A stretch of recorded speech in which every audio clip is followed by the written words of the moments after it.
Bueno, primero que nada, muchas gracias por la invitación. Es siempre sumamente relevante, en el fondo, mantener activo el coloquio de estudiantes de filosofía analítica, así que los felicito. Muchas gracias a la Universidad de Santiago también por la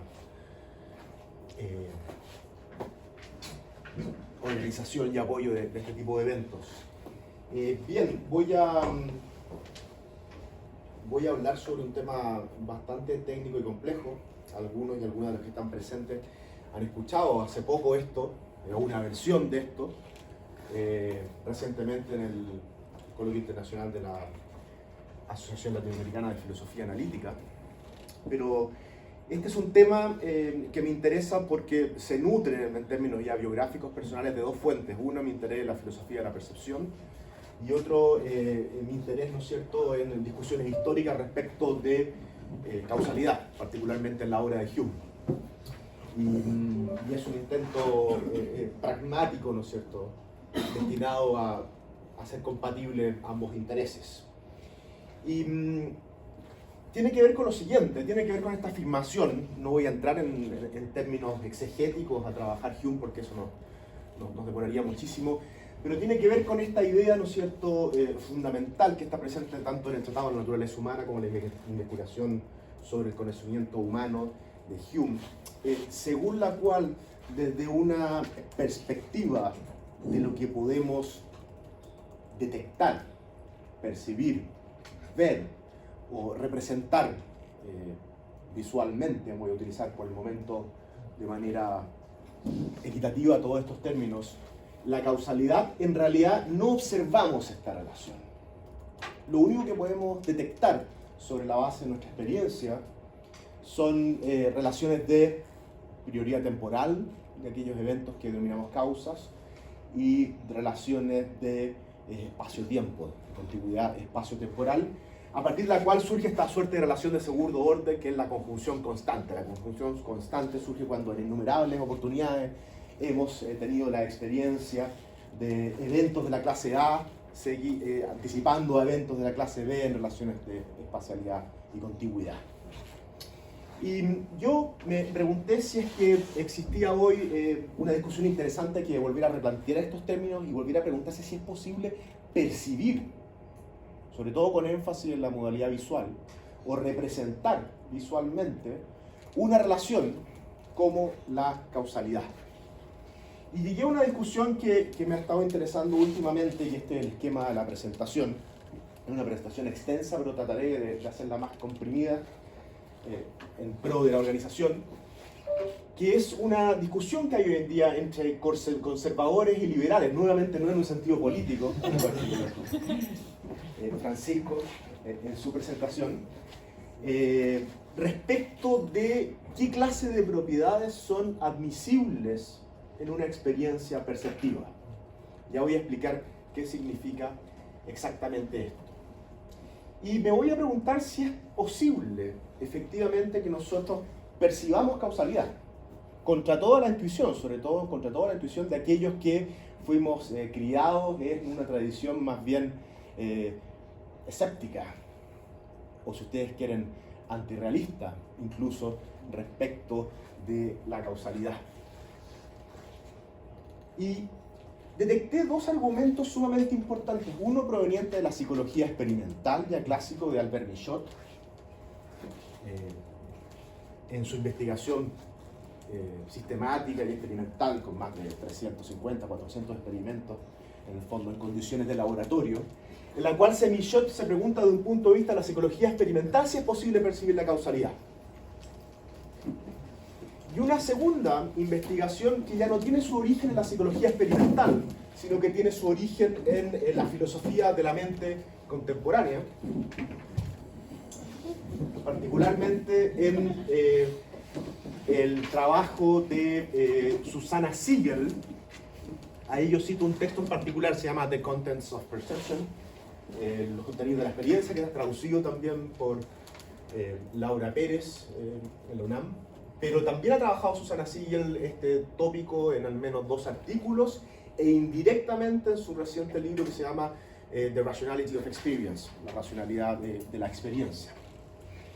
Y Mi tarea va a ser evaluar si es que efectivamente tanto estas investigaciones provenientes de la psicología experimental como las investigaciones provenientes de la filosofía logran afirmar lo que Hume negaba, es decir, que efectivamente somos capaces de percibir causalidad o que al menos podemos admitir propiedades causales dentro del contenido representacional de una experiencia. Entonces, para comenzar, voy a citar brevemente esta distinción entre teóricos liberales y teóricos conservadores. A grandes rasgos, ¿quiénes son los teóricos liberales? ¿Liberales respecto de qué? Respecto de qué clase de propiedades podemos incluir en el contenido representacional de una experiencia. Si estoy hablando en estos términos es porque estoy asumiendo, después lo podemos discutir, que las experiencias poseen contenido representacional, es decir, condiciones de corrección que pueden ser evaluadas como correctas o incorrectas, o como verdaderas y falsas respecto de cómo de hecho son las cosas, por ejemplo, en el entorno de una criatura, humana o no humana. Y en este contexto, la ortodoxia o la tradición pertenece al ámbito de las denominadas teorías ligeras, light, o teorías conservadoras. ¿Quiénes son los conservadores acá?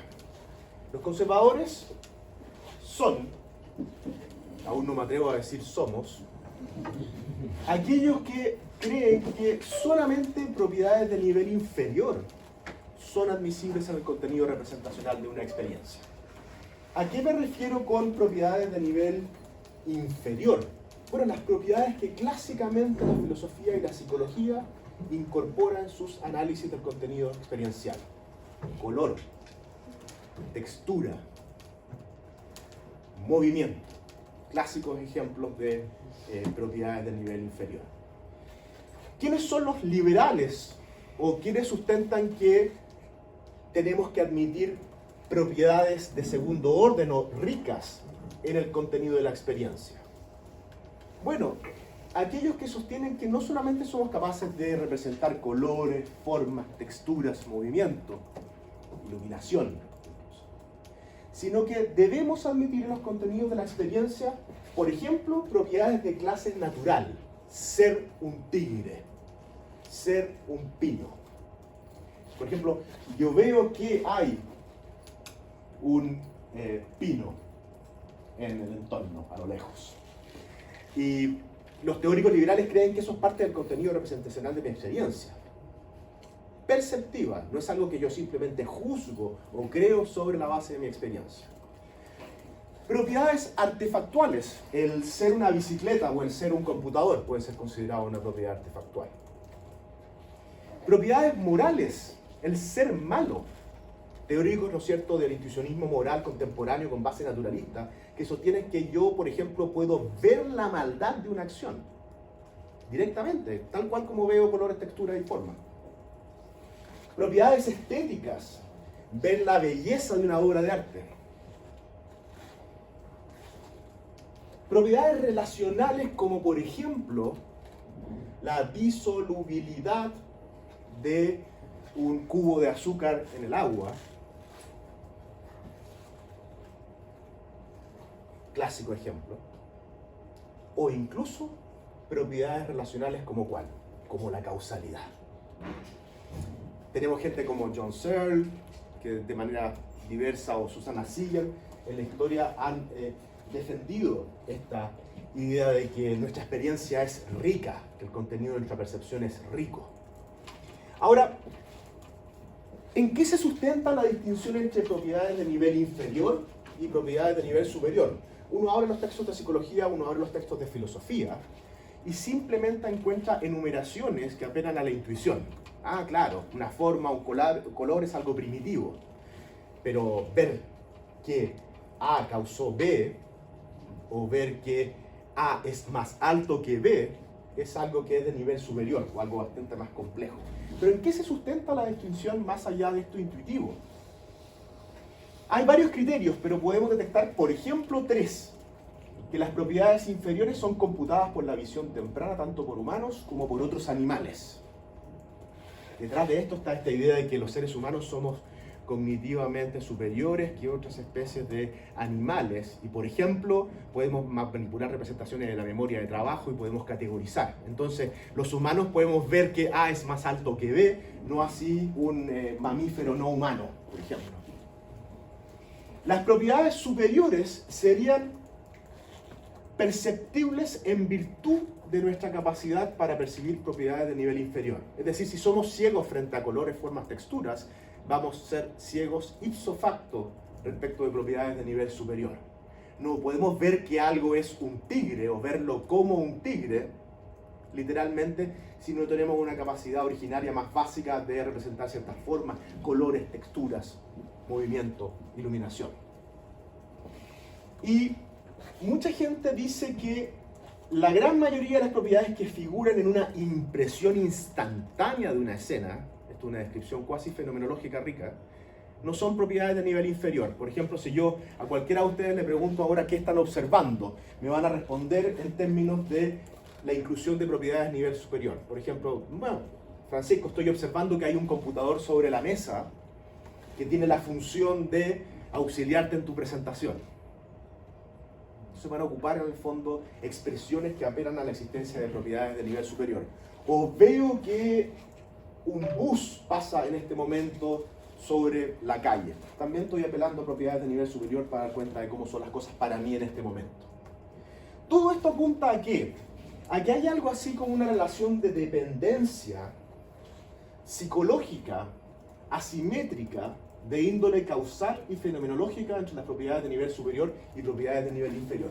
¿Qué quiere decir esto en simple? Que si yo, en el fondo, que no soy capaz de percibir propiedades de nivel superior si es que no soy capaz de percibir propiedades de nivel inferior, y lo mismo se aplica a la fenomenología. O sea, en parte la fenomenología propia de una propiedad de nivel superior, por ejemplo, la fenomenología propia del ver que algo es un tigre, es parasitaria o dependiente asimétricamente, no solamente en el aspecto causal, sino que a nivel fenomenológico, en la representación de propiedades de nivel inferior. Y evidentemente esto tiene que ver con cómo el mundo nos impacta. Por ejemplo, ahí puse un ejemplo, yo les podría invitar a describir esta escena, y al describir esta escena, seguramente ustedes no reportarían estar viendo simplemente colores, texturas, formas, sino, por ejemplo, eventos X atacando ahí, clases naturales, ser un perro, cantidades específicas de cosas, un perro, 4 transeúntes, por ejemplo. Entonces, al parecer, y esto se alimenta precisamente del autor que mencionaba Francisco antes, Walter Hopp, nosotros experimentamos el mundo categorialmente. Ahora, esta intuición o esta distinción la voy a centrar en el caso de las propiedades causales. Y aquí viene la pregunta central, ¿no es cierto?, de la presentación. ¿Es posible percibir la causalidad? Si vamos a esta discusión, nos vamos a dar cuenta, por ejemplo, leyendo los famosos casos de impacto entre bolas de billar presentes en la literatura de Hume, que cualquier tipo de caracterización, descripción o reporte preteórico, aquella clase de reportes que nosotros haríamos sin ser, por ejemplo, conocedores de la metafísica de la causalidad o de teorías de la causalidad en el ámbito filosófico, van a incorporar una serie de expresiones como golpear, empujar, impactó. Vamos a decir que la bola blanca impactó a la bola 8. Vamos a decir que estamos intentando golpear la bola 6. Ese tipo de consideraciones. Entonces, nuestras descripciones lingüísticas y nuestros reportes lingüísticos incluyen este tipo de expresiones causales. Ese es un antecedente en el fondo intuitivo. Ahora, si vamos más allá y adentramos al debate filosófico metafísico respecto de la causalidad, vamos a ver que van a existir divergencias a grandes rasgos entre aquellos que sostienen que la causalidad es una propiedad intrínseca de los eventos observados, y aquellos que, según la tradición ha interpretado a Hume, sostienen que debemos adoptar una caracterización más bien extrínseca de la causalidad. ¿Qué quiere decir en este contexto una caracterización extrínseca de la causalidad? Una posición compatible con el antirrealismo, en la cual solamente somos capaces de observar relaciones de prioridad temporal y de contigüidad espacio-temporal. Y que sobre la base de esas relaciones nosotros leemos, interpretamos o inferimos que dos eventos están interactuando causalmente. Pero la causalidad entra en juego sobre la base más bien de un requerimiento que tiene que ver con el ámbito del pensamiento racional, como mencionaba Penélope, con lo cognitivo entendido en sentido restrictivo clásico. Es decir, se trata de aspectos que nosotros proyectamos en el contenido de la percepción, pero que no es parte del contenido de la percepción misma. Ahora, por supuesto que esto es sumamente interesante, la discusión entre intrinsicalistas y extrinsicalistas respecto de la causalidad, y sobre todo en términos exegéticos, cómo interpretar, por ejemplo, a Hume o a otros autores en este contexto. Pero esta discusión sin duda se vincula con la discusión que me interesa aquí en este contexto. Si la causalidad es algo netamente extrínseco y no intrínseco, esto se vincula de manera más evidente con una literatura de orientación humeana según la cual la causalidad no es una propiedad observable. La causalidad no es algo que nosotros detectamos en la experiencia. Entonces lo que deseo hacer a continuación es considerar, ¿no es cierto?, los estudios de Albert Michot, que desafía a Hume. O sea, Michot literalmente dice, Hume está equivocado. Nosotros sí vemos, sí observamos causalidad. De hecho, dice, tenemos impresión fenoménica de causalidad. Y Susana Siegel, sobre la base de otro tipo de estrategia argumentativa, argumenta algo similar. Nosotros sí observamos causalidad, desde una perspectiva filosófica. Este es el texto de Michot, Perception of Causality en inglés, pero el texto original está publicado en francés. Dice, si Hume hubiese tenido la posibilidad de realizar un experimento como el nuestro, realizaron más de 400 experimentos, no hay duda que este lo hubiese llevado a revisar sus ideas en torno al origen psicológico de la idea popular de causalidad. Entonces esto es sumamente desafiante, como alguien en el fondo establece esto. ¿Qué es lo que hace Albert Michot? Albert Michot, en sus experimentos, en primer lugar, distingue entre lo que él denomina causalidad cualitativa, que son aquellos casos, en el fondo, en que los eventos que cumplen el rol de causa y efecto son apariciones o desapariciones de un objeto o cambios en la cualidad o intensidad de alguna de sus propiedades. Ejemplo, un cubo de hielo derritiéndose en la acera de una vía producto de las altas temperaturas. Ahí hay una modificación que es cualitativa. O un carbón que se modifica cualitativamente y se pone rojo en el contexto de un asado, por ejemplo. Pero lo que a Michot más le interesa, porque él dice que allí sí se puede observar causalidad, es en los casos clásicos de que hay causalidad mecánica, donde se implica una suerte de continuidad de movimiento entre los eventos que llamamos causas y los eventos que llamamos efectos. ¿A qué me refiero específicamente? Michot considera tres casos. El primero, él lo llama lanzamiento pleno o efecto pleno, que es este caso, donde en el fondo un objeto impacta a otro objeto que estaba anteriormente en reposo y el segundo objeto se pone en movimiento. Esto es lo más similar al caso de la bola de billar de Hume. El segundo caso él lo llama efecto arrastre, por razones que van a ser evidentes. Y el tercer caso él lo llama el efecto trigger effect, el efecto disparo, que es un caso similar a ese. Sobre la base de muchísimos experimentos, donde él no solamente utiliza objetos físicos, sino que también simulaciones computacionales, e incluso se refiere a sombras y aspectos lumínicos como si fuesen objetos, lo cual es bastante controvertido de una perspectiva metafísica, pero no voy a entrar en esa discusión. Él aplica una metodología sumamente curiosa. Aquí está la página 128 de The Perception of Causality, y dice: por lo tanto, la única manera de comprender la impresión del lanzamiento, tal como es realmente, es estudiar directamente las descripciones espontáneas dadas por los observadores. Esto implicará dilucidar el significado de estas descripciones y descubrir las características específicas de la organización estructural a la cual se refieren. Entonces podremos aplicar el mismo procedimiento al efecto de disparo, que de hecho resulta estar estrechamente relacionado con el efecto de lanzamiento. En términos concretos, lo que está sugiriendo aquí Michaud, más allá del hecho de que él mismo fundamenta su teoría sobre la base de ciertas consideraciones que provienen de la psicología de la Gestalt, es que las descripciones lingüísticas o los reportes lingüísticos de los sujetos que participan en los experimentos nos permiten, vía inferencia, transitar a postular la existencia de una impresión de causalidad o de una causalidad fenomenal.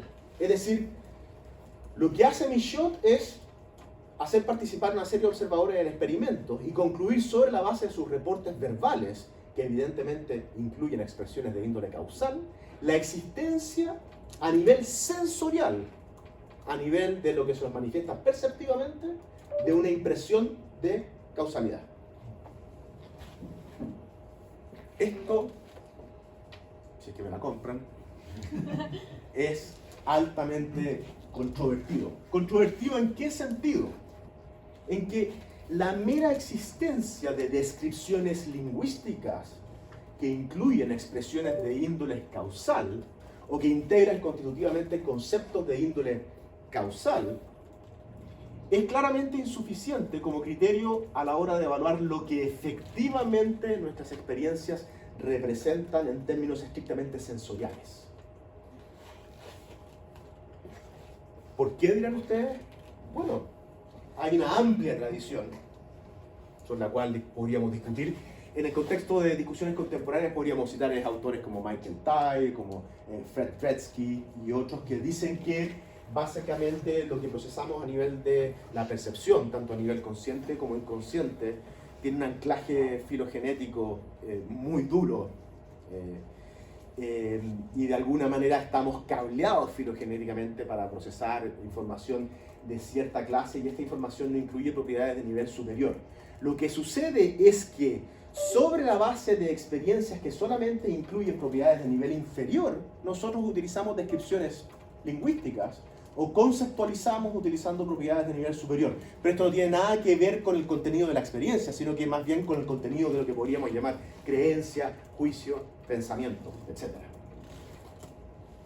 También hay una serie de casos, en el fondo, en que utilizamos, en el fondo, descripciones causales de eventos que no son causales, y hay diversos casos de causalidad ilusoria. Por mencionar algunos casos de la atención es sumamente relevante. Por ejemplo, en una habitación oscura, si yo veo dos puntos lumínicos distanciándose y yo atiendo uno de ellos, siempre le atribuyo al que atiendo, a nivel estadístico, en ser el responsable por la separación, o por el impacto, o por la causa. Hay algo que suena, pero no sé lo que es.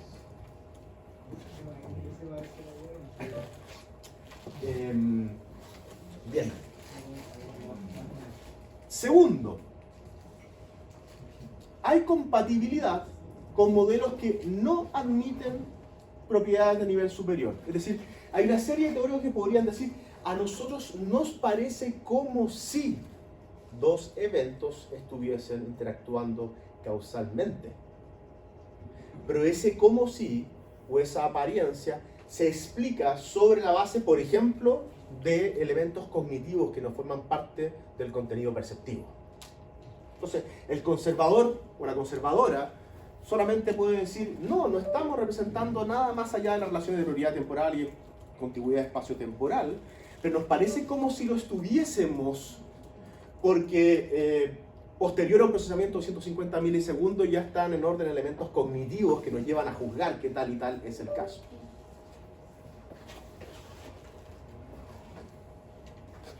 Tercero, hay una serie de dudas respecto del grado de encapsulamiento informacional, podríamos llamarlos, e independencia que posee la percepción respecto de elementos que son estrictamente cognitivos. Al parecer lo que está intentando hacer Michaud es decir que nosotros procesamos en el fondo causalmente, en primera instancia, en el procesamiento temprano de la información, pero hoy en día en el fondo hay una serie de investigaciones que nos dicen que si bien la creencia no está en juego, sí está en juego, por ejemplo, la memoria de trabajo, que es algo paradigmáticamente cognitivo. Entonces, eso de alguna manera nos permite cuestionar la estrategia de Michaud. Y por último, y esto es una crítica que hace Susanna Siegel, el transitar de un reporte a conclusiones acerca de qué es lo que experimentamos en cualquier modalidad sensorial requiere de una serie de compromisos teóricos que Michaud no explicita. Necesitamos una teoría respecto de la clase de relación que hay entre nuestras experiencias, nuestras creencias y los reportes. Estoy casi logrando hacer una apología del sonido. Bien. ¿Qué clase de compromisos teóricos? Aquí hay dos ejemplos. Susanna Siegel dice, bueno, imagínense los siguientes compromisos teóricos sustantivos. Si Michaud adopta uno de ellos, sacaría la conclusión que está sacando, pero si Michaud adopta el otro, llegaría a conclusiones radicalmente diferentes. A modo de ejemplo nomás. Compromiso sustantivo 1. Los contenidos de la experiencia son los contenidos de las creencias que uno formaría sobre la base de lo que uno sabe acerca de la naturaleza de los relatos. Compromiso 2. Los contenidos de la experiencia son los contenidos de las creencias que uno formaría, poniendo entre paréntesis lo que uno sabe acerca de la naturaleza de los relatos. Entonces, imagínense que estamos en un caso donde el objeto motor es una pelota, por ejemplo, de fútbol, y lo que parece ser el objeto impactado es un destello de luz. Si no ponemos entre paréntesis lo que sabemos, llegamos a una conclusión. Si ponemos entre paréntesis lo que sabemos, llevamos a otra conclusión. Sobre todo si tenemos en consideración que muchas veces las cosas parecen como si estuviesen interactuando causalmente, cuando de hecho creemos que no lo están.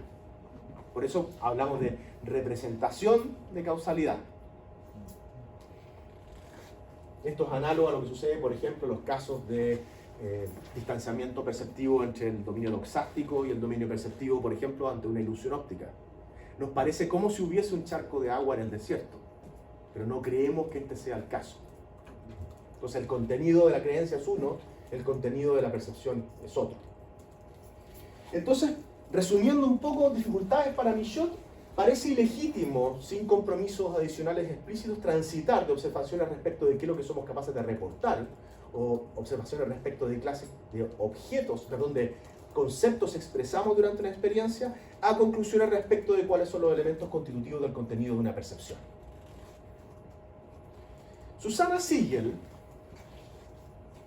va a focalizarse no en casos de causalidad mecánica, donde hay continuidad de movimiento entre eventos u objetos, sino en casos de causalidad cualitativa, es decir, donde la hipotética modificación causal en juego o alteración causal es de índole cualitativo, y esta puede ser diacrónica o sincrónica.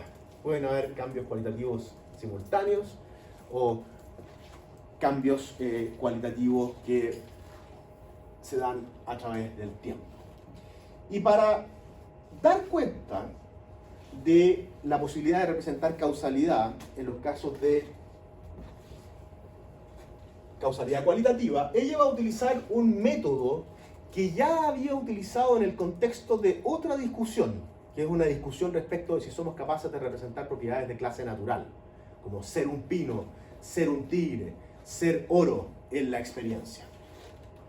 Y ella va a distinguir entre lo que denomina la experiencia objetivo y la experiencia contrastante. Es decir, Susana Siegel nos va a invitar a imaginar dos casos y sobre la base de la comparación fenomenológica de esos dos casos, concluir que la mejor explicación de la diferencia que existe entre ellos apela a la admisibilidad de propiedades causales en la experiencia. Caso 1. La experiencia objetivo. Supongamos que usted juega a atrapar la pelota en su casa. Esto es una forma muy extraña de hablar, pero es la traducción de la UNAM. Uno de los lanzamientos, o sea, estamos jugando en una habitación de una casa a lanzar una pelota. Uno de los lanzamientos se queda corto y la pelota cae sobre una maceta. Y su impulso es absorbido de golpe por la tierra. Usted ve que la pelota toca la tierra e inmediatamente después las luces se apagan. De alguna manera a usted podría parecerle que la caída de la pelota causó que las luces se apagaran. Podemos buscar miles de ejemplos parecidos. Una reunión de adolescentes, ¿no es cierto?, con alta ingesta de alcohol, y de pronto uno de ellos entra en el fondo y justo cuando cierra la puerta se apagan todas las luces y todos, ¡oh! Les parece como si el cierre de la puerta causalmente fuese responsable del apagón de las luces. A nivel fenomenológico, desde la perspectiva de cómo es para ustedes tener dicha experiencia. Y contrástenlo, esto es un contraste fenomenal, contrástenlo con una situación similar a la anterior. Usted ve que la pelota toca la tierra de la maceta, inmediatamente las luces se apagan, pero en esta oportunidad usted simplemente no siente, o a usted no le parece fenomenológicamente hablando, que la caída de la pelota haya causado que las luces se hayan apagado. Entonces, Siegel nos invita a imaginar estas dos situaciones y nos dice que en el primer caso hay una unidad en la experiencia que no existe en el segundo caso y que el contraste evidentemente tiene que ver con el modo en cómo a usted le parece que los hechos están conectivos, o sea, conectados. Y esto es cita de Siegel: los hechos consecutivos, en el caso objetivo, parecen estar unificados en la experiencia de un modo que no es meramente temporal. Lo que está en juego aquí detrás, Susana Siegel diciendo en el fondo, la caracterización humeana clásica no es exhaustiva en este contexto. La fenomenología propia de la experiencia objetiva parece contener más, a saber, una propiedad causal. Entonces, esta es la estrategia de Siegel a grandes rasgos, y ella misma va a considerar tres posibles líneas de objeción o líneas de cuestionamiento. La primera línea de cuestionamiento es decir que en ambos casos los contenidos representacionales no son causales. ¿Cuál es el problema de Siegel con esta estrategia? Siegel va a decir lo siguiente. Va a decir, como son contenidos representacionales, uno tiene que ser correcto y el otro tiene que ser incorrecto. Y el mejor candidato para ser incorrecto sería el contenido propio de la experiencia objetiva. Sin embargo, esto parece completamente implausible.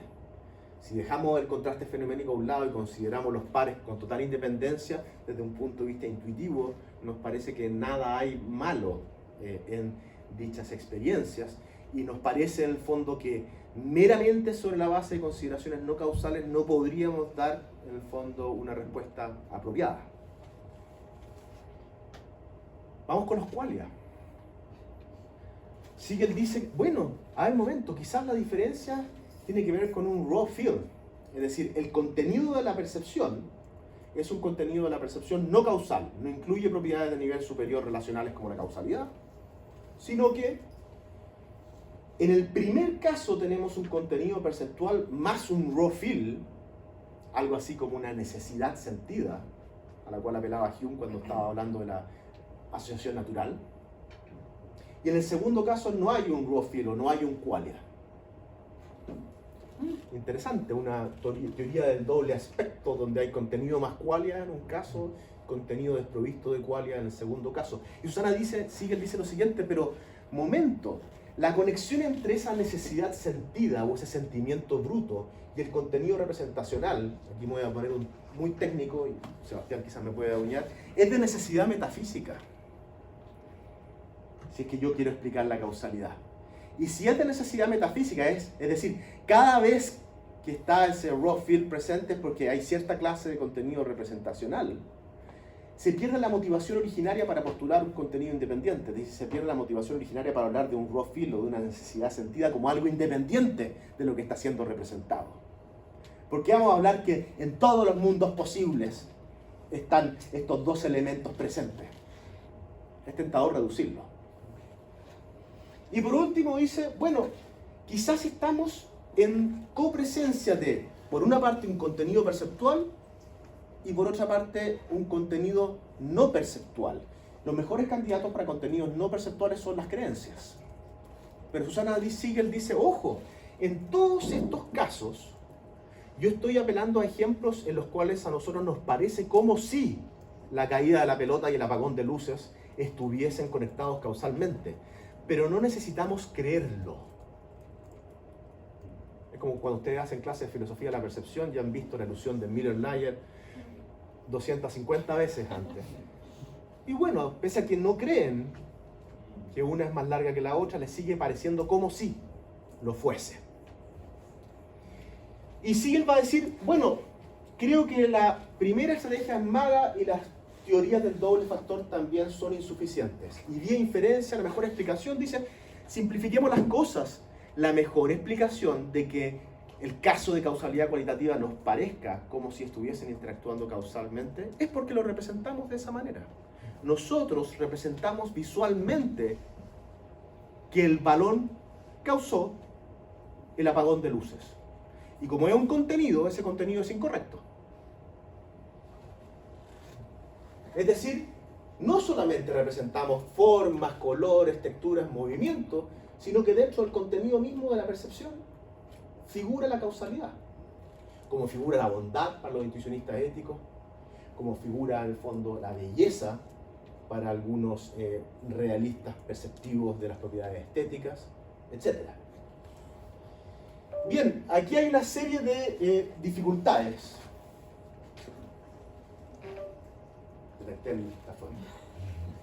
Hay una serie de dificultades. La primera es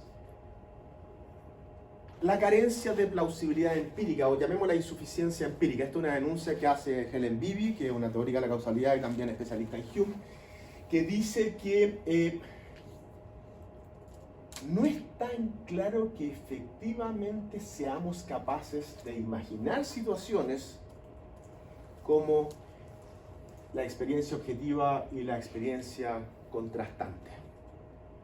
Necesitamos, en el fondo, tener mayor sustento empírico y no simplemente sustentarlo sobre una base intuitiva. Esa objeción se relaciona con una reciente objeción de un paper de septiembre del 2023 de Nurbansky, que hace un trabajo, un paper bastante extenso, muy meticuloso, pero básicamente hace el siguiente trabajo. Dice lo siguiente: en todos los casos en que filósofos de la mente y psicólogos experimentales apelan a casos contrastivos, por ejemplo, qué es lo que sucede en el caso patológico y en el no patológico, o qué es lo que sucede cuando imaginamos una situación e imaginamos otra y hay una diferencia fenomenológica. En todos estos casos se apela a la tesis según la cual podemos reemplazar un episodio perceptivo genuino por un episodio imaginativo. Es decir, se apela a la idea de que la fenomenología propia del recordar algo, o que la fenomenología propia del imaginar algo, puede reemplazar a la fenomenología perceptual. Y él elabora experimentos empíricos, y la conclusión de esos experimentos empíricos es que esto no es así. Uno no puede apelar al contenido de la imaginación y reemplazarlo en un proceso argumentativo por el contenido de una percepción. Porque, entre otras cosas, hay pérdida de riqueza, de vivacidad y una serie de características cualitativas que, por ejemplo, sí están presentes en la distinción entre impresiones e ideas en el caso de Hume, a los que les gusta la historia de la filosofía. Y lo tercero, que es la objeción que más me interesa, es que al parecer Siegel está cometiendo el mismo error de Michot. Está dando por supuesto la plausibilidad de una serie de tesis o compromisos teóricos para las cuales ella no otorga fundamentación independiente. Voy a llamar a esos supuestos compromisos teóricos, y esta es la última parte de mi presentación, todavía me queda bastante, la he intentado comprimir, la demanda cognitiva. ¿Por qué la demanda cognitiva? Voy a distinguir entre los pasos que elabora Siegel en su proceso de argumentación. Esta es una reconstrucción mía, porque cuesta bastante en el texto mismo encontrar estos eslabones. Pero básicamente lo que ella sugiere es que primero hay una diferencia fenoménica entre la experiencia objetivo y la experiencia contrastante. Eso aceptémoslo. Estamos aceptando que hay dos experiencias con una fenomenología dada y que hay una diferencia entre ambas. Hay un contraste fenomenológico entre ambas. La primera, uno la experimenta como incorporando una suerte de unificación que no está presente en la segunda. Ella hace lo mismo, exactamente lo mismo cuando habla de propiedades de clases naturales. En otro contexto dice que la experiencia de ver un conjunto de árboles como siendo un bosque de pinos y la experiencia de ver simplemente un conjunto de árboles difiere fenomenológicamente. Es decir, la implementación de un concepto en la experiencia hace una diferencia fenomenológica. Si hay una diferencia fenomenológica, entonces hay una diferencia entre las propiedades visualmente representadas. Esto es una suerte de supuesto representacionalista o intencionalista.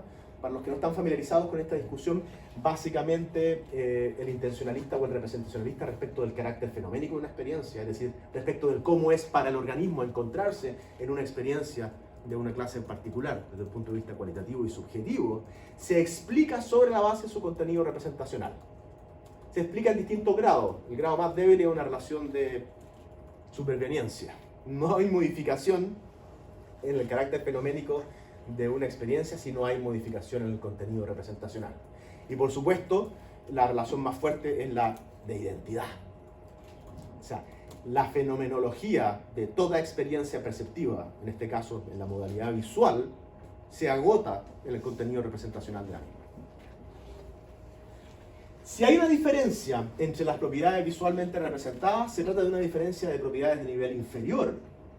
Colores, formas, textura, contigüidad, espacio-temporal, prioridad temporal del evento que yo denomino causa por sobre el evento que yo denomino efecto, etc. O propiedades de nivel superior. Alerta, estoy exagerando. Lo pongo en términos de una disyunción porque podrían ser ambas. Pero para caracterizar el caso de manera fuerte, estoy poniéndolo en términos de una disyunción. Aquí están los conservadores. No, todo lo que experimentamos a nivel de procesamiento visual, a nivel consciente e inconsciente, son propiedades de nivel inferior.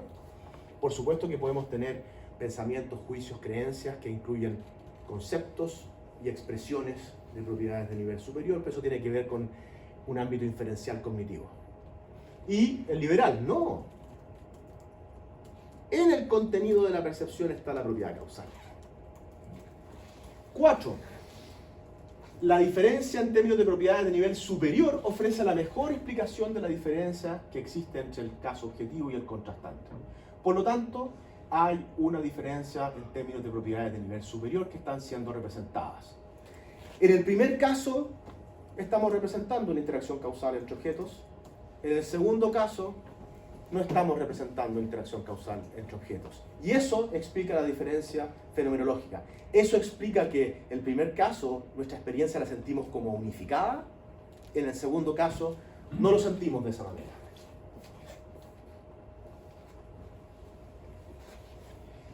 Siegel, al ser una representacionalista, está consciente de que la fenomenología de las experiencias es independiente respecto de lo que sabemos de los objetos distales. y en una concepción clásica del conocimiento que está compuesta por creencia como un elemento necesario, es independiente de lo que creemos. Es decir, algo nos puede parecer como unificado causalmente, aunque no creamos que este sea el caso. Como volvamos a la reunión adolescente, se cierra el portazo, se apaga la luz, todos dicen, ¡oh! Tuve una experiencia en el fondo fenomenológica unificadora, pero por supuesto ahí el estudiante de filosofía se para y dice, por favor, no confundan, en el fondo, causalidad con una mera correlación accidental. Hay mundos posibles en que te cierra la puerta y no se apagan las luces se podrían haber apagado si tú hubieses cerrado la puerta, o sus guardias se hubiesen apagado, etcétera, etcétera. Ella está consciente. Entonces, ¿cuál es la base que ella está utilizando? Bueno, la base que ella está utilizando, si bien no es una base de la presencia de una actitud proposicional como una creencia, sí es una base cognitiva. Lo que ella va a asegurar es que el contenido de la percepción incorpora un elemento cognitivo, una habilidad de reconocimiento. En otros términos, un concepto de causalidad. Esto es muy interesante porque lo que está en juego acá no es que nosotros percibamos ciertas propiedades básicas y sobre la base de ellas nosotros inferimos que nos encontramos en presencia de una relación de causalidad, sino que de manera directa, ¿no es cierto?, el procesamiento perceptivo incluye elementos cognitivos. No hay una separación, como decía Penélope, entre lo que consideramos cognitivo y lo que consideramos perceptivos. O más bien, ella está utilizando una noción de cognición que no es restrictiva en ese sentido. Ella está comprometida con dos tesis. La tesis conceptualista, ya sea la alternativa clásica o inferencialista, y la tesis de que los contenidos de nuestra percepción son penetrables cognitivamente. Este es un ejemplo de penetrabilidad cognitiva, en el fondo, según algunos autores, un clásico ejemplo donde la tonalidad de una de las configuraciones faciales se experimenta fenomenológicamente como más oscura que la otra, a pesar de que son exactamente la misma, producto de sesgos cognitivos implícitos asociados a nuestras experiencias de ciertas configuraciones faciales afroamericanas con ciertos matices de color. No se sientan avergonzados si experimentan en el fondo una configuración como más oscura que la otra.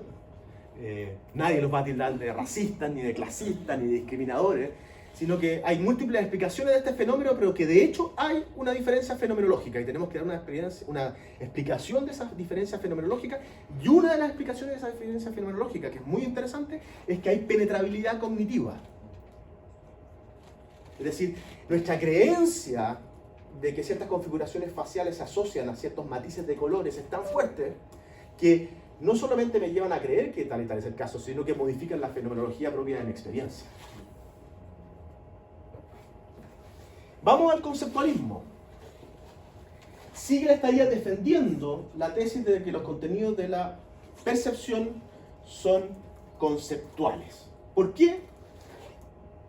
Porque la representación de propiedades causales requiere que la gente reconozca que está en presencia de una relación de esta clase. La misma Siegel dice lo siguiente, dice: el sistema cognitivo se requiere que el sistema cognitivo del percipiente registre que esto sea así.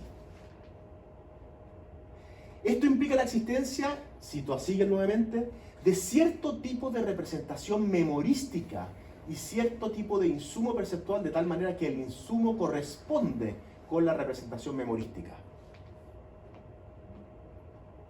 Conclusión: para Siegel, el contenido de la percepción, si bien es independiente de las actitudes proposicionales, no es independiente de ciertos mecanismos cognitivos, entendiendo por mecanismo cognitivo necesariamente un mecanismo que, por ejemplo, involucre la implementación de representaciones de la memoria de trabajo. No se trata de que un concepto, por ejemplo, guíe nuestra atención. Pensemos en la figura ambigua, el pato y el conejo. Si yo no tengo el concepto de pato y solamente tengo el concepto de conejo, la fenomenología de mi experiencia va a ser evidentemente siempre la asociada al concepto de conejo. Pero una vez que eventualmente yo adquiero el concepto de pato, ese concepto de manera causal, por ejemplo, va a hallar qué rasgos de la figura que estoy observando satisfacen ese concepto y la fenomenología se va a modificar. Pero ahí la interacción es distinta, es un concepto el que altera la fenomenología de un precepto previo. Lo que está diciendo Siegel es otra cosa. Está diciendo que el contenido mismo de la percepción ya está penetrado cognitivamente por un concepto. No son cuestiones independientes los conceptos de lo que representamos visualmente. Eso en una versión.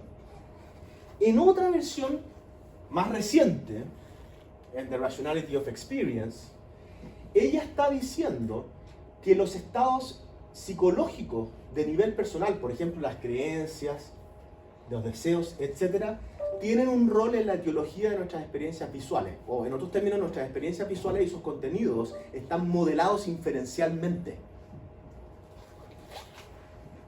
Esto a nivel personal y a nivel subpersonal también. Y las inferencias de las cuales habla Susanna Siegel no son las inferencias del procesamiento predictivo bayesiano, no son las inferencias de la psicología de Helmholtz del final del siglo XIX, etc., sino que son inferencias entendidas como estructuras que son relevantes para evaluar racionalmente un contenido. Esto es muy curioso. Los que no conocen a Siegel, uno de sus grandes aportes es decir que no solamente nuestras creencias son evaluables racionalmente, es decir, son verdaderas, falsas, son justificadas o injustificadas, sino que podemos estar injustificados en tener una experiencia visual de cierta naturaleza.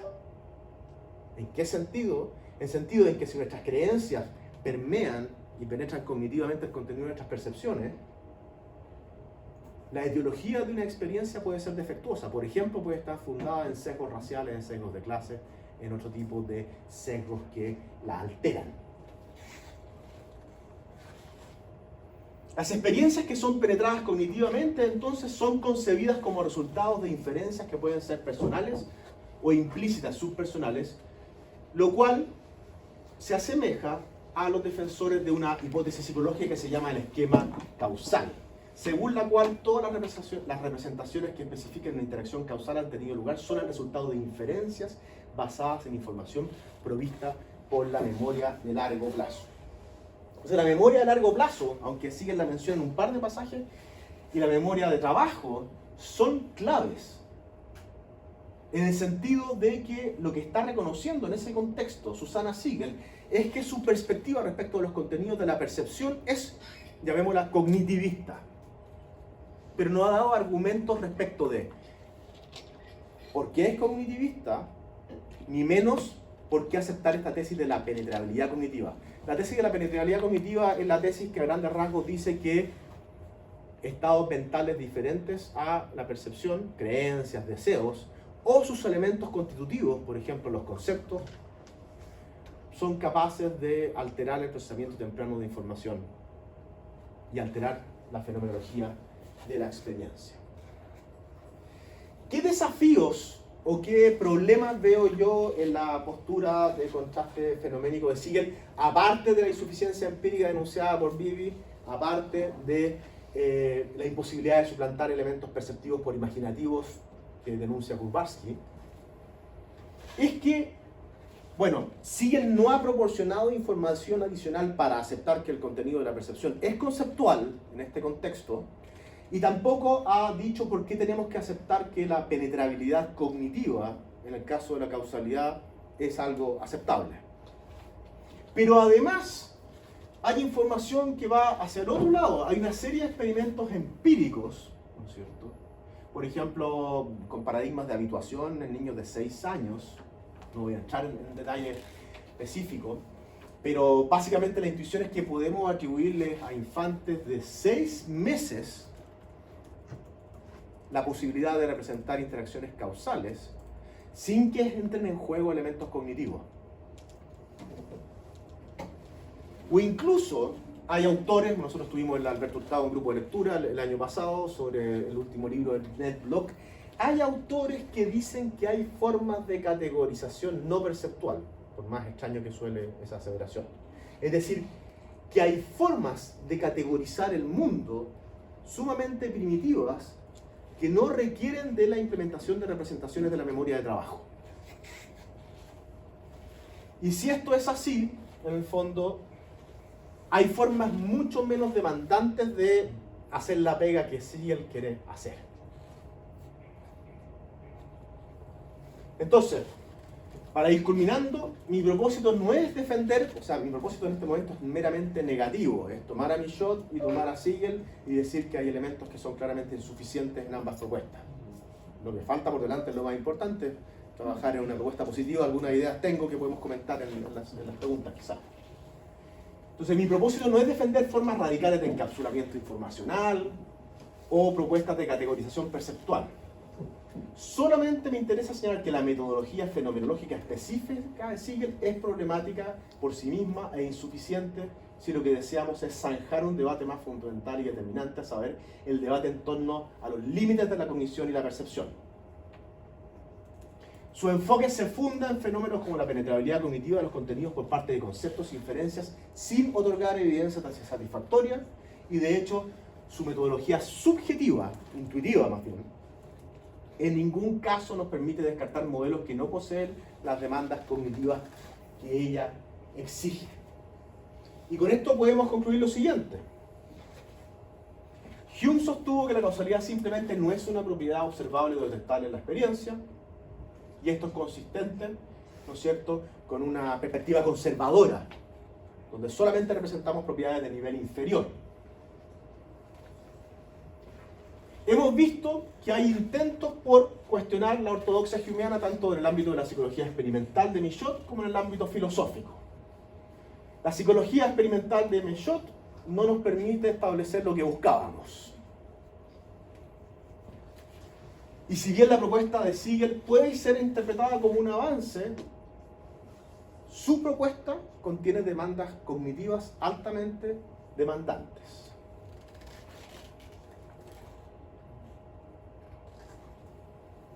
Entonces me parece, por el momento, que el dictum humeano está intacto.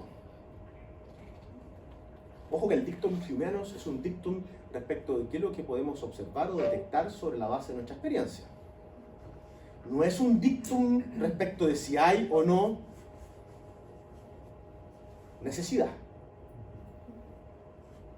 Podemos discutir esto, pero desde mi punto de vista en Hume hay al menos tres niveles. Un nivel estrictamente psicológico, que tiene que ver con la necesidad sentida, que tiene que ver con la impresión de necesidad, ¿no es cierto?, que tiene que ver con la interpretación proyectivista.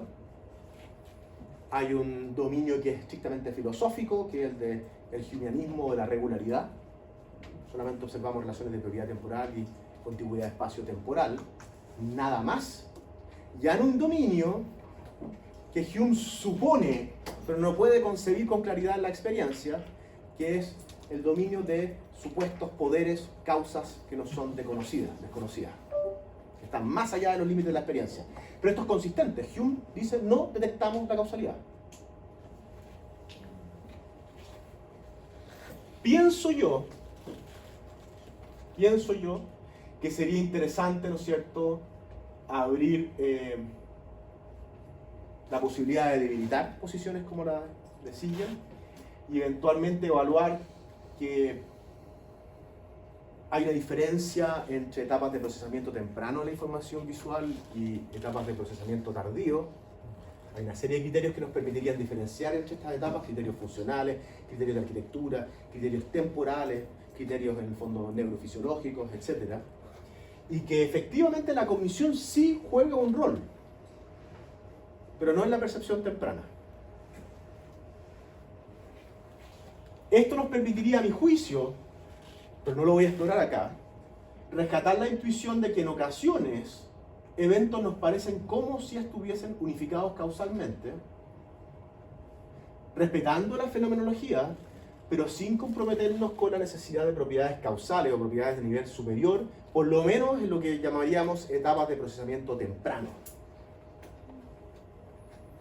Es decir, Hume no habría estado del todo equivocado al afirmar que no detectamos causalidad sino que más bien la leemos. Creo que Woodward y otros autores utilizan esa misma metáfora del read off from experience.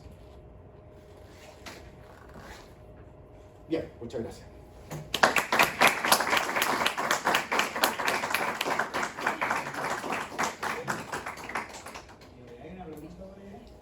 Ya, muchas gracias por su presentación.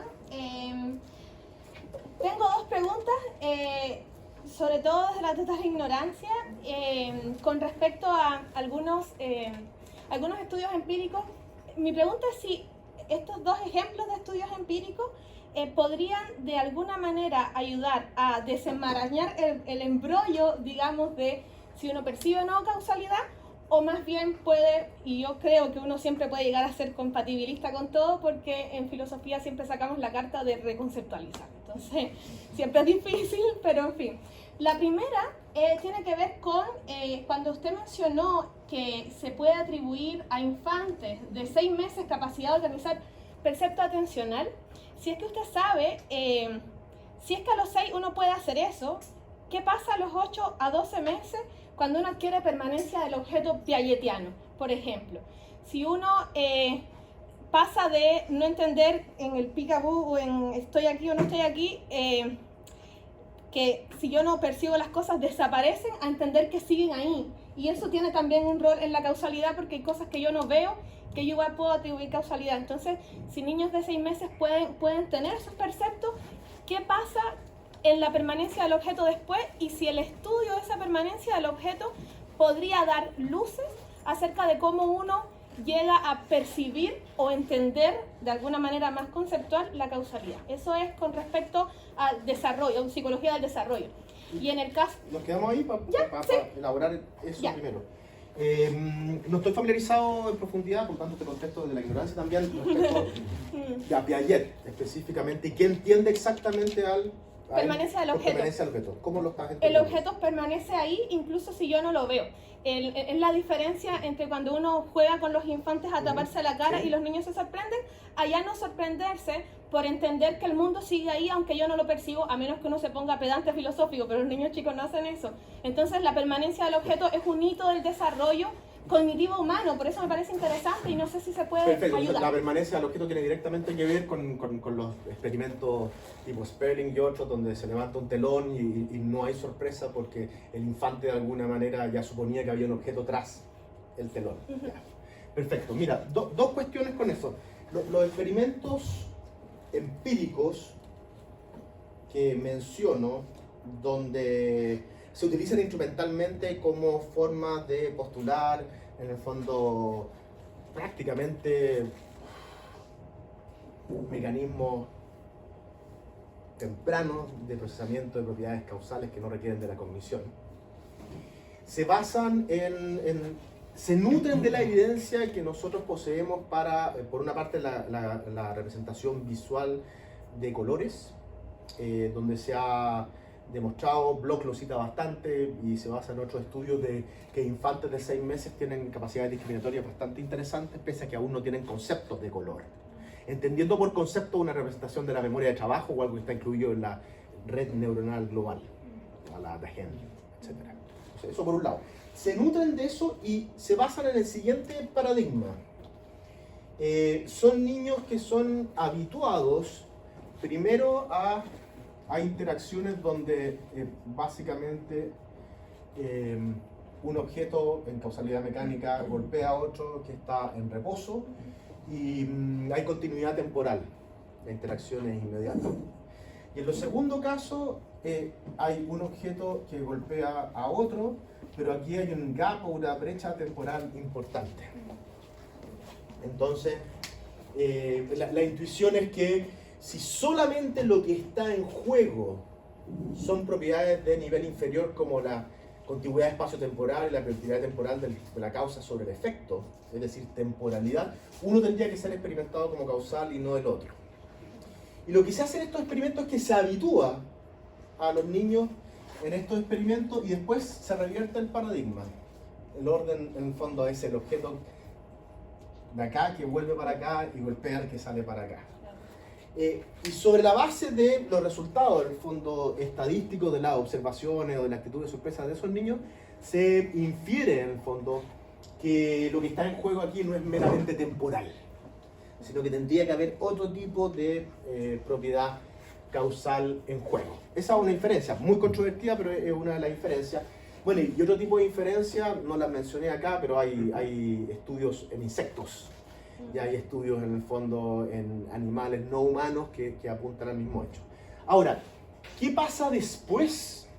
Porque esto hasta los 6 meses, ¿qué pasa en un momento tardío donde, perdón si cometo algún error en el fondo, si es que hay permanencia del objeto, ya estarían en juego, en el fondo, dependiendo de la teoría, pero ciertos mecanismos de constitución de objetos, por decirlo así, la aglomeración de objetos, en el fondo, le da cierta estabilidad a la experiencia. Esa estabilidad, muchos teóricos dirían, solamente es posible sobre la base de la implementación de una categoría. Básicamente los conceptos son el glue, la goma o el cemento en el fondo de la objetualidad en esos casos. Y la experiencia anterior en el fondo, si bien puede ser descrita causalmente, no posee en el fondo todos los rasgos de una experiencia objetiva, sino que tendría que ver con lo que David Marr, por ejemplo, llama 2.5 sketch, donde no hay una concepción en el fondo de un objeto tridimensional que posea affordances, etc., sino que más bien estamos en una etapa intermedia de la representación donde ahí todavía se puede percibir cómo interactuando causalmente, pero no están todos los elementos en juego, como por ejemplo para otorgarle permanencia en ausencia de percepción. Entonces, esa sería una teoría. Ahora, esa teoría, ¿qué sucede cuando el concepto ya está en juego? Bueno, como se implementan simultáneamente, es muy difícil disociar cuando hay un elemento cognitivo en juego de cuando no lo hay, y lo único que nos permite disociarlo, que no sea la carga teórica, son las patologías.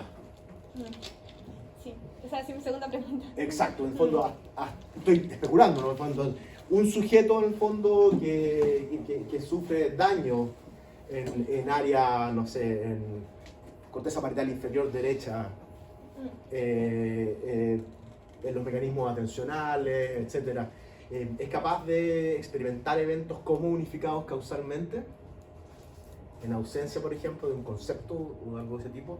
Por ahí habría que ir yo, pero desconozco evidencia empírica o trabajo empírico respecto de qué sucede después, porque todos dan por hecho, tanto los liberales como los conservadores, de que después se requiere en el fondo un elemento cognitivo. La discusión está si el elemento cognitivo permea la percepción o no, o incluso si permea la etapa temprana de la percepción hasta los 150 milisegundos. Porque después de los 150 milisegundos, en teoría, los loops que hay, los feed-forwards que hay, necesariamente involucran corteza frontal. Entonces, por ejemplo, tienes teóricos como Victor Lamé, y tienes teóricos como desde Chipre, Raftopoulos, que te dicen, a ver, hay muchas discusiones sobre qué criterios utilizar a la hora de distinguir cuándo hay conciencia fenoménica y si esa conciencia fenoménica involucra o no conceptos. Y él ocupa, por ejemplo, un criterio temporal. Dice que hay procesamiento inconsciente, hasta los 150 milisegundos hay procesamiento recurrente local, y a partir de los 150 milisegundos hay procesamiento recurrente global que involucra áreas mnemónicas y en términos neurofisiológicos, en el fondo, áreas frontales. Y él te dice, ¿dónde está la conciencia fenoménica? La conciencia fenoménica está ahí, entre los 120 y los 150. Pero esa conciencia fenoménica quizás no es muy útil epistémicamente. Se desvanece, se fragmenta, efímera, etc. Entonces, es súper difícil testearla, a no ser que sea vía negativa. Súper difícil. Y siempre por mecanismos de medición, por supuesto, indirectos, a través de inferencia a la mejor explicación, porque no vamos a tener disponibilidad de reportes lingüísticos. Lo mismo con la conciencia fenoménica como algo distinto a la conciencia de acceso. La mejor explicación respecto de por qué no seríamos capaces de reportar algo que está en nuestra conciencia fenoménica es porque no hemos implementado un concepto. Y la implementación de un concepto es condición empíricamente necesaria para la expresibilidad lingüística. Entonces no es que no esté ahí, sino que si está, no lo atendemos. Y si no lo atendemos, no lo conceptualizamos. Y si no lo conceptualizamos, menos aún vamos a poder reportarlo. Claro, entiendo.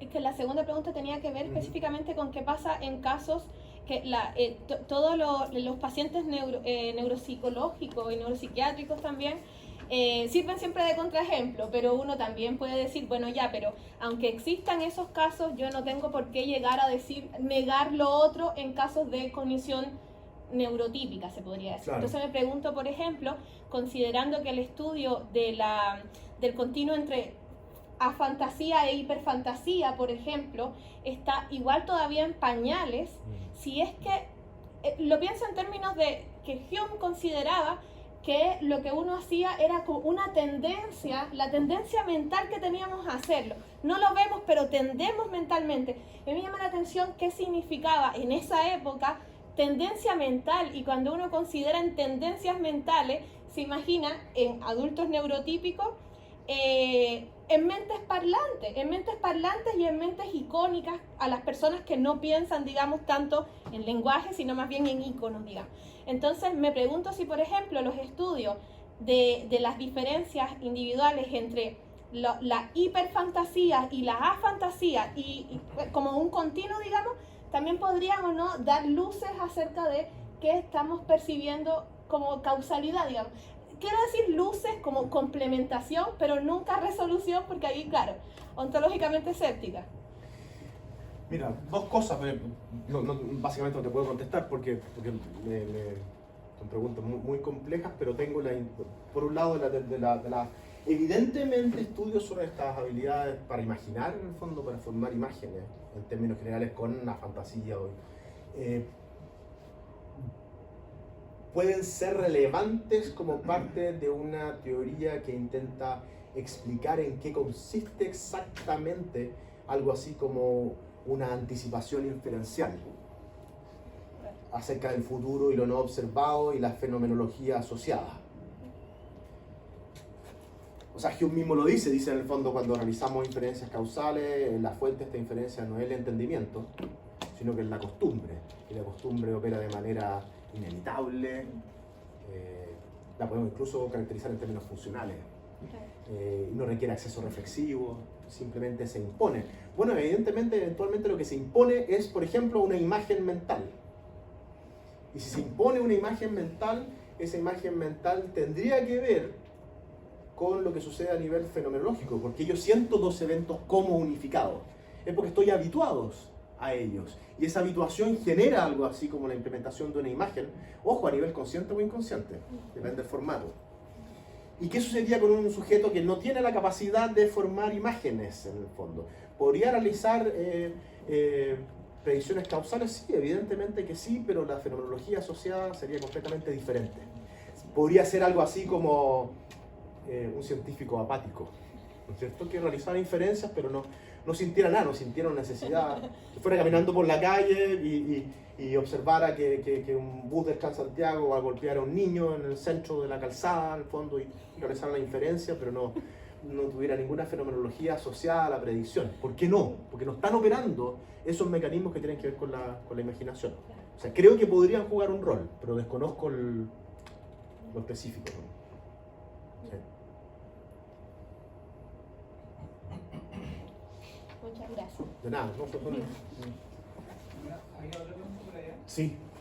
Yo tengo una pregunta, bueno, varias, pero voy a limitarme a una. Creo que la tocaste al final, cuando estabas concluyendo la presentación. Si entiendo bien el argumento no, pero no necesariamente está la lámina, está ahí como... De hecho, no estaba la lámina, sino que lo expresaste, aludiendo a la cuestión metafísica de la necesidad de la causa. Pues si yo entiendo bien el argumento Hume, en el fondo, descansa sobre la distinción real, podríamos decir, entre causa y efecto, para decir que son separables y que por lo tanto uno podría ocurrir sin el otro y no hay conexión necesaria entre causa y efecto. No hay conexión necesaria en el sentido en que a lo mejor los racionalistas entendían la causalidad. Esta cuestión de alguna manera parece correr en paralelo a esta otra discusión hasta cierto punto, y me gustaría que en el fondo aclarara eso. No sé si corren tan en paralelo o si se ve afectada por cuánta riqueza de propiedades nosotros admitimos en la percepción. Si, a lo mejor yo podría decirle a estos autores, ¿sabes qué? Te doy todo eso que tú dices y en realidad cuando nosotros percibimos bastante, percibimos propiedades causales y a lo mejor yo percibo, por ejemplo, el ejemplo del hielo, por ejemplo. Yo percibo el hielo derritiéndose y percibo muchas cosas de esa naturaleza y podríamos a lo mejor regalarles eso. Así todo a lo mejor el argumento de Hume a favor de la separabilidad permanecería. O sea, yo podría admitir que Hume percibe en el fondo en el evento causa mucho más riqueza que lo que a lo mejor la ortodoxia está dispuesto a aceptar, pero él está dispuesto a separar efecto de causa, ¿no? Y así todo decir, o sea, que aquí no hay conexión necesaria. Esa es una cuestión que yo tengo una duda, en el fondo, o si acaso, si le damos en el fondo esto, tal vez le estamos entregando demasiado con respecto a lo otro, es decir, si le concedemos la idea de que Hume en realidad acepta la percepción de propiedades causales, entonces queda en entredicho su argumento de la separabilidad de causa y efecto. Mira, es súper interesante. Voy a tratar de dividir la pregunta en la parte humeana Sí. y en la parte como contemporánea. En la parte humeana tengo la impresión de que sí podemos distinguir entre el argumento de separabilidad, que tiene que ver con su crítica al axioma causal racionalista, Claro. básicamente, que se funda en la posibilidad de que siempre podemos concebir lo contrario sin caer en contradicción en lo que respecta a cuestiones de hecho. Y todo nuestro conocimiento, o probabilidades como las llama Hume, acerca de cuestiones de hecho tienen su fundamento en la experiencia y por lo tanto en la operación, sobre todo del mecanismo natural de causalidad. Entonces, una es la cuestión de alguna manera de que esto no es analítico, de que esto no es necesario, de que esto no es a priori. Claro, no es conceptual la conexión. Claro, por la única distinción que Hume no estaba pensando mucho acerca de conceptos en términos de cómo los pensamos hoy, ni de creencia en términos como los pensamos hoy, porque la creencia para Hume no es una actitud proposicional, sino que es un modo particularmente vívido de concebir una idea. Entonces, yo creo que podemos perseguir esa línea. Separemos el principio de separabilidad, que sí juega un rol, por supuesto, pero separémoslo de una pregunta por la genética del concepto de relación de causalidad. O sea, ¿cuál es el origen de nuestra idea de causalidad? Y cuando Hume se pregunta por el origen de nuestra idea de su causalidad, responde en tres fases. Dice, a ver, claramente no es algo que está en los eventos o en los objetos que denominamos causa o efecto, porque es una relación. Si vamos a detectar las relaciones, bueno, solamente detectamos prioridad temporal y contigüidad espacio-temporal. Y sobre la base de eso podemos hablar acerca de conjunciones constantes. Pero la relación de causalidad no es detectable, no es observable, no es experienciable, es algo que nosotros inferimos sobre la base de estas relaciones de orden inferior, ¿te fijas? Entonces yo creo que el argumento humeano es consistente sobre todo con la posición conservadora, no con la posición liberal. Ahora, Hume no tendría ningún problema de decir, una vez que nosotros utilizamos conceptos y estamos acostumbrados y categorizamos, evidentemente esta inferencia, ¿no es cierto?, es automática. La inferencia es completamente automática y de hecho Hume está familiarizado con el bayesianismo hasta cierto punto, no se sabe mucho de eso, pero entonces lo que te quiero decir es que si hay algo como inferencial en juego, tiene que ver con la operación de mecanismos relevantes desde el punto de vista psicológico causal y no con estructuras cognitivas conceptuales como lo entendemos hoy el inferencialismo en algunas disciplinas de la filosofía. Eso sería lo primero. Y lo segundo tiene que ver, bueno, claro, ahora, la gran pregunta es, y aquí voy a separar de la ortodoxia, es si Hume está negando que hay necesidad causal. Yo creo que no. Hume es un escéptico. Como agnóstico. Claro. Lo que está diciendo Hume es básicamente hipótesis non fingo, trabajemos sobre la base de lo que podemos detectar en la experiencia. Entonces, el realismo es compatible con Hume, lo que pasa es que Hume no es un realista. Pero si hay algo así como necesidad causal, eso es compatible con lo que se ve a Hume. Solo que utilizarla como base de su argumento filosófico sería caer en el dogmatismo, porque no lo observamos en la experiencia. Lo mismo sucede, por ejemplo, en consideraciones de índole metafísico en Hume sobre, por ejemplo, la identidad personal. ¿Está Hume negando que hay un yo sustancial y continuo? uno podría decir, no, está diciendo que si nosotros realizamos un gesto introspectivo, solamente detectamos percepciones efímeras o una colección de percepciones. No hay algo así como un yo. Ahora, ¿es incompatible eso con la existencia, si somos realistas, de algo así como un sustrato continuo cartesiano? En principio es compatible, pero el apelar a eso para fundamentar una metafísica sería caer en un dogmatismo, nuevamente. Entonces, Hume es básicamente un tipo que te dice, seamos agnósticos a la hora de hacer ciencia. En el fondo no necesitamos comprometernos, en el fondo, metafísicamente de manera tan fuerte, porque esto está más allá de la experiencia. Y en ese sentido, Hume es un conservador. Solamente podemos hablar legítimamente de propiedades inferiores.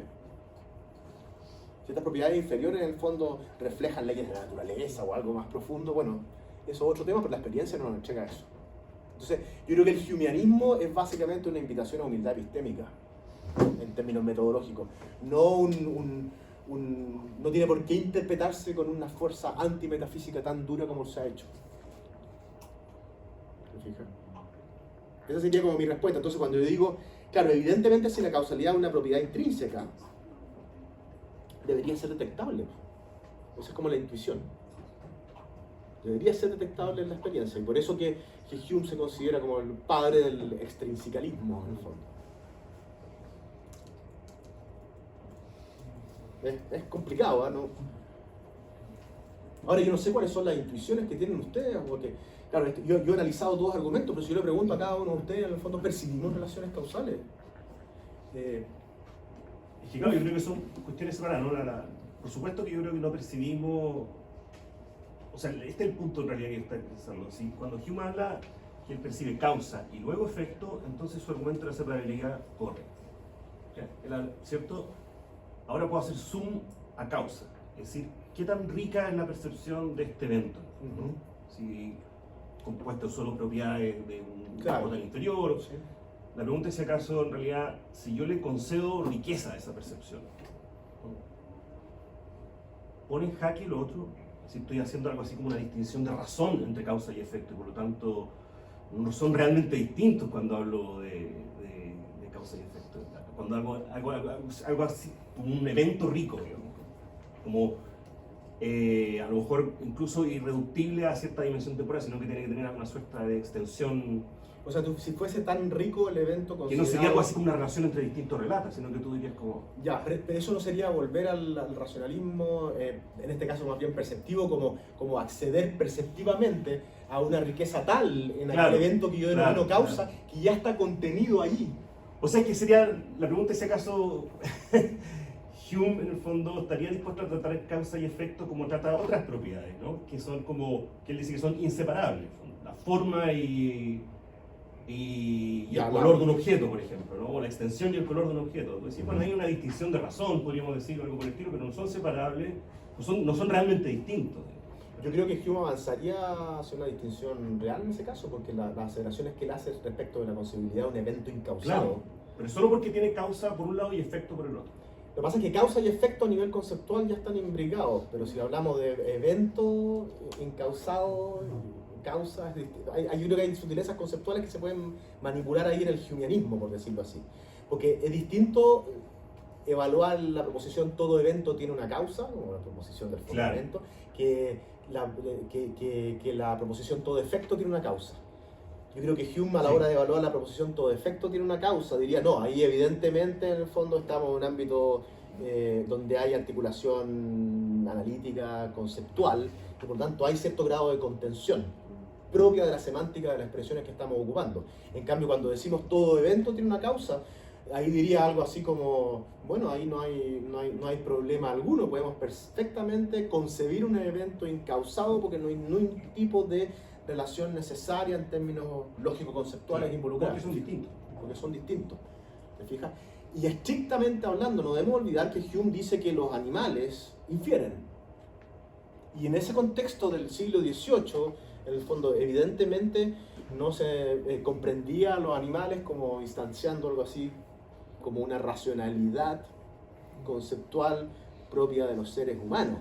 Y si los animales infieren y ocupan las inferencias y los razonamientos causales en todas sus operaciones, porque son instintos, en el fondo, que opera en ellos igual que en nosotros, lo que es altamente relevante a la hora de enfrentarse a un evento y percibirlo, no es cómo lo conceptualizamos, sino simplemente las regularidades que existen sobre la base de relaciones de similitud natural con eventos que hemos experimentado en el pasado. Entonces, eso es una razón más para decir, en el fondo, no lo carguemos tanto. Quizás lo estoy naturalizando demasiado, pero... No, sé, mi duda era más hipotética. ¿Qué tanto le podéis conceder a ellos sin sacrificar el argumento separado? Claro. Yo lo haría, o sea, sé que están relacionados, pero yo creo que es posible hacerlos correr por carriles distintos, sobre todo si lo que están involucrados son conceptos distintos como el de evento, el de causa y el de efecto. Gracias. Gracias a ti. Me quedé pensando un poco en el ejemplo que usted puso en la pelotita. Y como, bueno, esta relación como de causalidad que usted plantea como si podemos percibir la causalidad.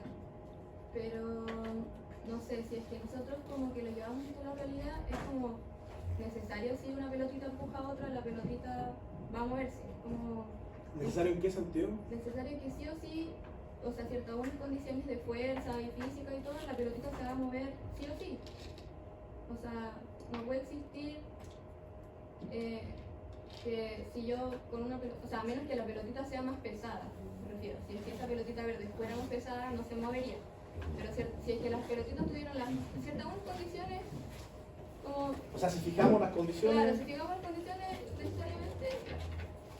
Pero, por ejemplo, en esta imagen esto es como programación, o sea, como que al final yo puedo decir que esa pelotita roja empujó a la verde, o sea, si es que lo visualizo, pero es como una imagen que al final eso no está pasando como programación. Ya. Entonces como que quería consultar si es que eso puede depender también como del contexto, porque si es que, no sé, vemos como el cubo de hielo se derrite en el sol, yo sé que eso va a pasar porque es como que algo como empírico, demostrado por la ciencia, o lo que sea, entonces como que yo digo, claro que puedo percibir la causalidad, pues si es como obvio que puede pasar, pero si es que yo no conozco que eso sucede, si es que el sol como que... Pero tú no crees que lo estás infiriendo sobre la base, por ejemplo, de tu conocimiento teórico. Yo creo que como que va a ser el conocimiento como de ciencia que nosotros tenemos, o de recuerdos y así, yo creo que sí podemos percibir la causalidad, pero desde un punto de vista de que lo conozcamos. Ya, y un predador, por ejemplo, ¿podría esperar que un lago que está congelado se derritiera para ir a nutrirse sin poseer conocimiento teórico? ¿Inferiría lo mismo? ¿Percibiría causalidades? Porque claro, imagínate que eso lo utilizan muchos animales en muchas partes, en el fondo en los polos, esperan las altas temperaturas para poder utilizar ciertas fuentes de agua. ¿Te fijas? Y ahí no hay algo así como un conocimiento teórico, ¿te fijas? Y podríamos perfectamente estar diciendo que lo que están realizando ellos en algún sentido del término es una inferencia causal, pero una inferencia causal que no tiene que ver con lo que nosotros llamamos tan fuertemente conocimiento, teoría, física, etcétera, sino que más bien por asociación con sus experiencias previas. Pero ¿por qué tenemos que pensar como en una inferencia, como que ellos infieren, sino que como es lo que conocen? Por ejemplo, yo sé que después de unas horas se va a oscurecer y no necesariamente tengo que conocer como una teoría. De acuerdo. Mira, para contestar, lo primero es súper importante lo que tú afirmaste, que hay que hacer una diferenciación de los contextos, por ejemplo, a lo que estamos habituados, el comportamiento de los cuerpos en el mundo natural, y lo que puede ser, por ejemplo, una simulación en una pantalla de computador, con dos objetos. ¿Y por qué es clave? Porque ninguno de nosotros creemos que hay una interacción causal allí. De hecho, yo puedo hacer un experimento en un laboratorio y puedo invitar a observadores que participen en el experimento y les voy a decir, te voy a mostrar una simulación computacional en una pantalla y te voy a mantener el campo visual en el fondo acotado. Y sin embargo, igual te va a parecer como si estuviesen interactuando causalmente. Y si yo te pregunto, apriete el botón rojo, los que usted estipule son interacciones causales, y apriete el botón verde para los que no estipule son interacciones causales, va a hacer el ejercicio sin problema alguno, a pesar de que estrictamente hablando tú sabes que simplemente esto es una cuestión de píxeles y no es una cuestión de interacción causal como en el mundo natural. Ahora, ¿de qué nos sirve eso? nos sirve primero para hablar de representación causal y no para hablar de percepción causal directamente. Es decir, la representación causal habilita la posibilidad de error. Nosotros podemos percibir algo como causalmente relacionado, como el grupo de adolescentes cuando se cerró el portazo y se apagó la luz, aunque de hecho no lo estén. Uno es la cosa lo que creamos y otra cosa es cómo nos parecen las cosas a nosotros desde la perspectiva de la fenomenología visual. Entonces, ese es un punto súper importante, lo primero que aseguraste. Lo segundo, claro, tú dices que necesariamente, pero ahí nos metemos en lo que es empíricamente necesario, en lo que es metafísicamente necesario, porque evidentemente alguien como Hume te diría, bueno, hay mundos posibles en que en el fondo la bola roja en el fondo llega a topar la bola verde y la bola verde no se mueve. Eso es metafísicamente posible. De hecho, hay mundos posibles en los cuales no se rigen por las leyes de la física que se rigen en el mundo actual. Entonces, pongámoslo por ejemplo con un cuadrado. Nosotros no podemos percibir un cuadrado de 6 lados. O sea, de 7 lados. O un cubo de 7 lados. Para nosotros es como imperceptible. Entonces, como que... Porque ahí lo que está en juego son propiedades de nivel inferior. Forma, figura, textura, claro. ¿Cómo se llama?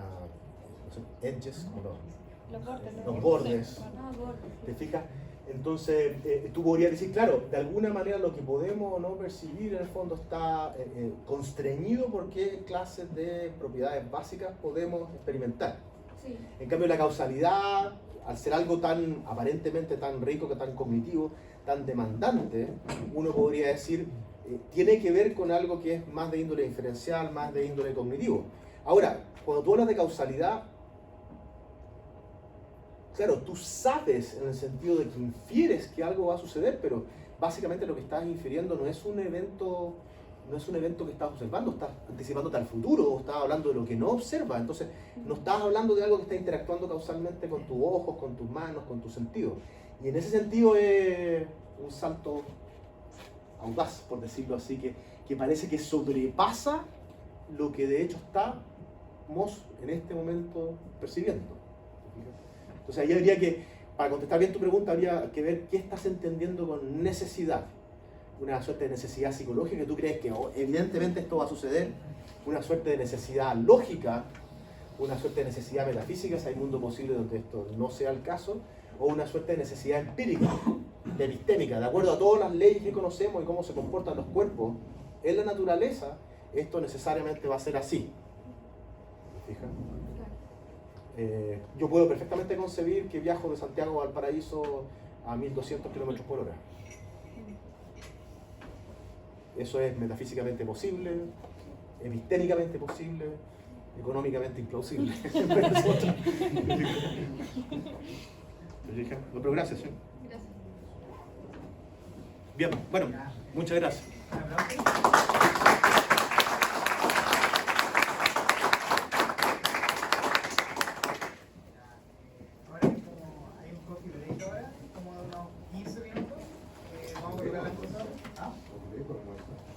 Bueno, quería ir a almorzar, fui a ir a almorzar, pero como nos atrasamos. La reunión a las 3, ¿cierto? A las 3. Ah, ya. Canso de almorzar. Ya, para hoy te almorzamos en el cofre. Ah, ya.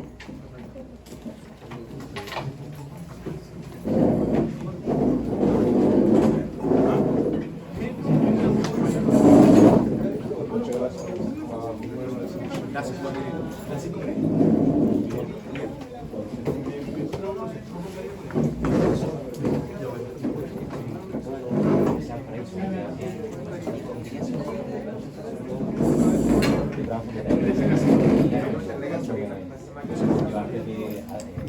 Digamos, a la